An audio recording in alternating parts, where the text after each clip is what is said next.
Frank. What's the weirdest thing you've ever saw in here? Let me ask you a question, kid. Did you see that movie, Night of the Living Dead? Hey, we gonna party tonight or what? Yeah, we are gonna party. Well, where are we gonna party? I don't know, somewhere.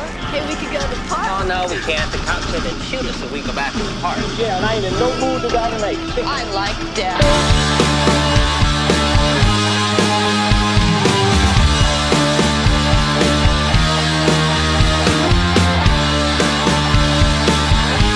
Greetings, ghouls, and welcome to minute 90 of Do You Want to Party? The Movies by Minute podcast for the 1985 groundbreaking horror classic, The Return of the Living Dead. I'm your host, Troy, and this particular minute is going to start off with the first aid, Pattison Newberry, and ends with Surfing Dead, performed by The Cramps. As we continue to listen to the music cross over from the last minute, we are witness to the red letters on the black background list of positions and personnel responsible for this movie. The central theme centered around the effects department and all of the sub-listings associated with it, including giving Fantasy II Films effects their props, as well as signaling out their supervisor, Leslie Hunterly. Fantasy II Film Effects, founded by Gene Warren Jr. in Sun Valley, California in 1983, was a renowned practical effects house, specializing in miniatures, stop-motion animation, optical printing, and matte work for films. Known for the work in Terminator 2 Judgment Day and The Terminator, as well as a slew of other notable films like Critters, Killer Clowns from Outer Space, Pet Sematary, The Abyss, True Lies, Johnny Mnemonic, Screen 3, and Underworld, just to name a few. A few seconds later, the credits roll on to approach the music contained within the movie. Main theme, the Trioxin theme, performed by Francis Haynes, who was born in September 1957 in Barnet, Middlesex, England, UK. Francis is a composer and producer known for The Return of the Living Dead from 1985, Split Second from 1992, and The Target from 2002.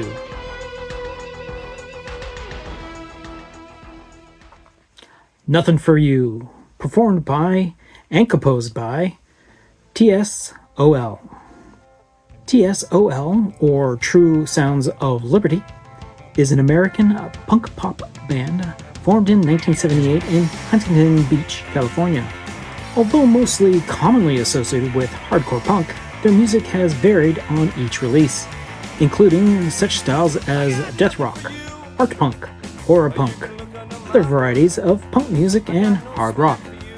In 1985, the band members and lineup consisted of vocalist Joel Wood, guitarist Ron Emery, bassist Mike Roach, and drummer Mitch Dean.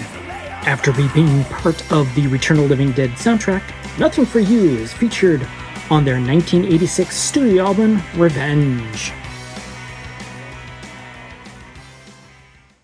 Deadbeat Dance, performed and composed by The Damned. The Damned are an English rock band formed in London in 1976. Their style evolves from pioneering British punk, marked by speed and chaotic energy, influential blend of gothic rock, psychedelic, and cabaret. In 1985, the lineup featured vocalist Dave Vannon, drummer Rat Scabies, guitarist Roman Jug, and bassist Vern Merrick. The song Deadbeat Dance is not featured on a standard studio album by The Damned, but was recorded specifically for The Return of the Living Dead.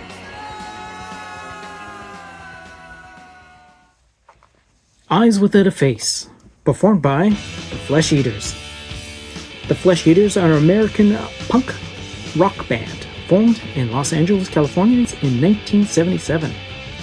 Known for a chaotic, dark, and highly influential sound, blending hardcore punk with blues rock, jazz, root rocks, and gothic morbidity. In 1985, the band consisted of Chris D on vocals, Don Kirk, guitars, Robin Jameson, bass, Stephen Berlin, saxophone, Chris Wall, drums.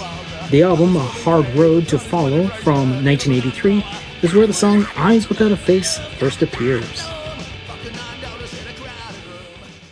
Tonight, open parentheses, We'll Make Love Until We Die, close parentheses, formed by SSQ. SSQ is a synth-pop outfit formed in 1983 consisting of Stacey Swan, aka Stacey Q, and John St. James as the primary members. Known for a high-energy electronic sound blending new wave, dance pop, and synth pop, in 1985 the members consisted of Stacey Q on vocals, John St. James, guitarist / synths, Rich West, synthesizer, Carl Manette, drums, and Skip Hand on keyboards / synthesizers. The song Tonight was originally on the album Payback from 1983, which is SSQ's debut studio album. Party Time, performed by 45 Grave. 45 Grave is an American rock band from Los Angeles formed in 1979. Established a macabre horror punk aesthetic mixing high-energy punk with goth theatrics.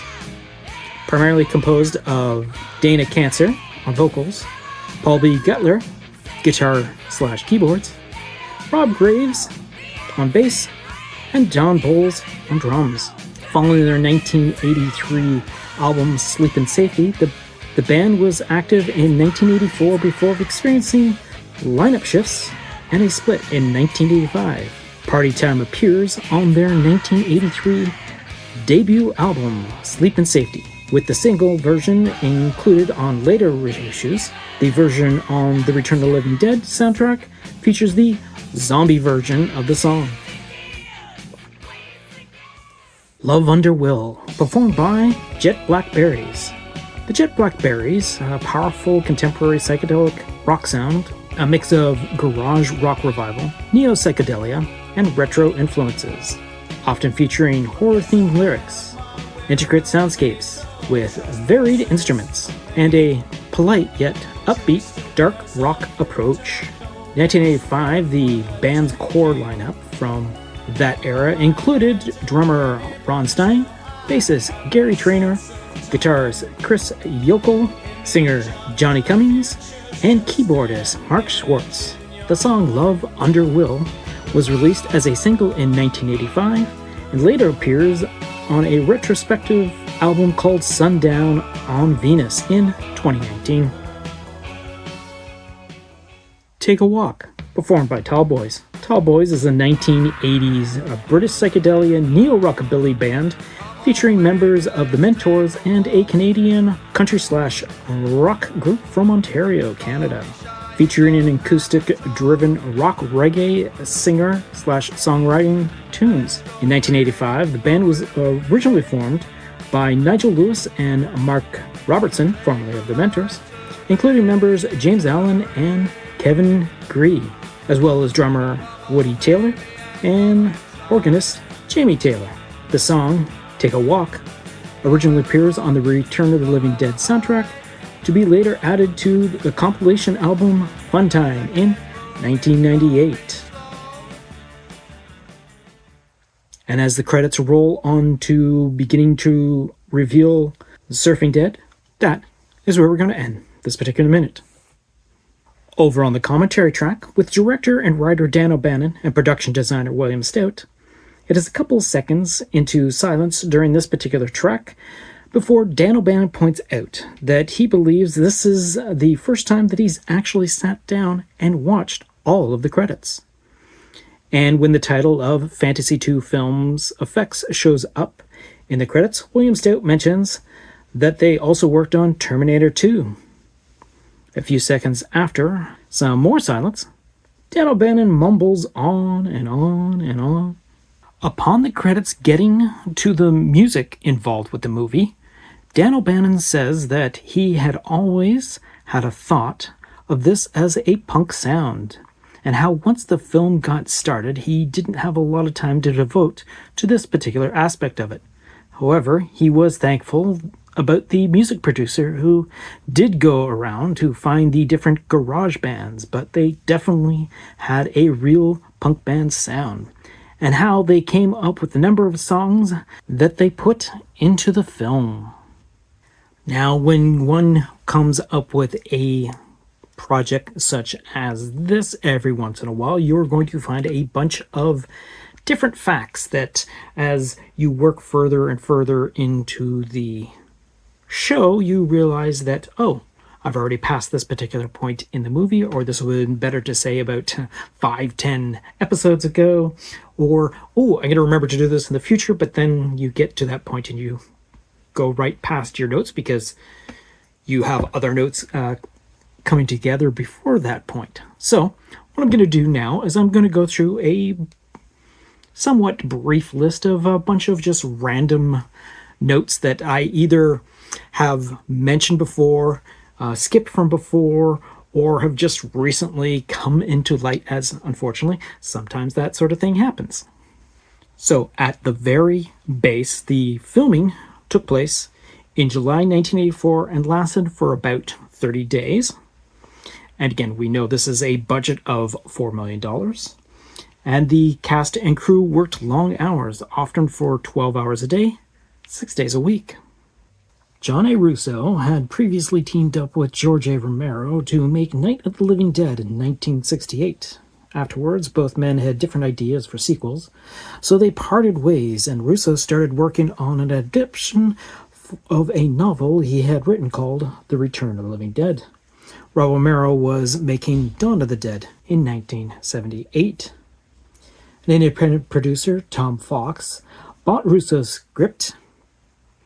He set up production and gave the script to Dan O'Bannon. However, O'Bannon refused to direct it as it was written.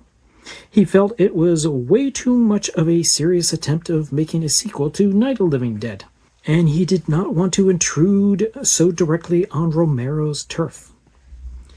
It was rewritten to occur in a fictional universe where Night of the Living Dead is a movie based on true events, with more humor up to the point where it was only superficially resembling the novel. John A. Russo receives a story credit despite the only similarities to original treatment, which had originally taken place 10 years later after the events of Night of the Living Dead, and dealing with a trio of sisters being menaced by looters on the countryside when the zombie plague mysteriously begins again. The executive producers attempted to contact George A. Romero several times in order to offer him the choice of producing the movie, but he never answered. In fact, Romero had agreed with his former writing partner John A. Russo that they would make separate sequels to their horror hit Night of the Living Dead, with Romero films being referred to as the Dead movies and Russo's as the Living Dead series. The film's German title is Verdammt, die Zombies kommen, which is roughly Damn it, the zombies are coming. And the Danish is Legien er Ligeglade, which is roughly The Dead Don't Care, playing up the comical aspects of the film. Zombies Aren't Vegetarians is the Greek title for the film. And in Sweden, the movie was banned when examined by censorship boards. In an unprecedented move, a fan of the film started the internet campaign to get the movie released on DVD. Going beyond simple fan petitions, Michael Allred created a web page consolidating every bit of news relating to the film, and contacted many of the film's principals, including Dan O'Bannon. He went on to put O'Bannon in touch with MGM, the studio that owned the rights to the film at the time, and work began on getting the film released on DVD. O'Bannon and others who worked on the film credited Allred and his campaign for getting the movie released on DVD. According to Jules Shepard, Dan O'Bannon met her in the early 80s when he was a member of a very ultra-chic and private club where she worked as a stripper. They became good friends because they had a lot in common, and he bought her drugs. When he got the directing gig for the film, he wanted her to play Trash, but she was fed up with being naked on stage and in her small film roles at the time. So she suggested she audition for Party Girl Casey since she liked to party. He agreed. However, when Dan O'Bannon asked her for suggestions on playing Trash, Shepard suggested two: Linda Westmiser, who was a playmate at the time, and Linnea Quigley. She knew Linnea really well because of them both posing nude together for adult magazines, and they were always doing girl naked stuff. Shepard said O'Bannon auditioned both, and Linnea had the more dry personality that they were looking for. Jules Shepard had tremendous difficulty with her "go choke a chicken" line because she didn't know what the phrase meant. As a direct result of this, 45 takes were done before Shepard finally said the line right. The part of Bert was originally offered to Leslie Nielsen, who wanted too much money. Then offered to Robert Webber, who hated the script. Then they tried Scott Brady, who was too sick and actually died a year later. They finally went with Clu Gallagher right before the first day of filming, who would go on to express great pride at appearing in the film, even going as far as to call it one of the 5 genuine works of art that he's been a part of. As it turns out, when Dan O'Bannon was writing his version of the script, using the names of Bert and Ernie, he was oblivious to using the names of the two beloved children's show's puppets. When it came to the role of Frank, director Dan O'Bannon had written the part for himself in mind, but when James Karen came in to read for another part, Dan O'Bannon was simply blown away and hired him on the spot. Linnea Quigley said in an interview that she had no idea the movie had been a hit until about a year after it was released, and she was mobbed at a Fangoria convention in LA. And speaking of which, her character in original concept drawings was referred to as Legs, and in the script, Dee Dee, but later to be changed to Trash. The original song that played during the actual filming of the sequence of Trash's striptease was the song Nasty Girl by Vanity. If one tracks down the work print, you will see that this is the only sequence that has any outside music included in the footage. And it was sometime in the early 1990s that this work print version of the film surfaced that ended up running 24 minutes longer than the release version. And on that note, we're going to be wrapping up this particular second to last episode of our podcast. Again, I'd like to give a very big special thank you to the audience that has been joining me for this entire journey. And as I've said countless times over and over again, practically 90 times at this point, I'm very thankful for your devotion to this project. It means quite a lot to me to see that there are people out there listening to this at the time that this is released on this weekly schedule. And as I said before, I'm wrapping this second to last episode up, and I have nothing else to say but see you next Wednesday. You've just been listening to a Planet Geek production of Do You Want to Party? A Movies by Minute podcast of the 1985 The Return of the Living Dead. Please be sure to subscribe, download, comment, share, rate, and review. Be sure to follow us on our social media platforms: Facebook, YouTube, TikTok, Tumblr, or Letterboxd. Search for Planet Geek Productions.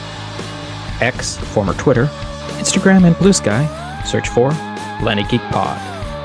Or send us an email to planetgeekpod@gmail.com. Our closing music is provided by Night Chill. See the show notes for more details. Once again, thanks for tuning in, and farewell, fiends.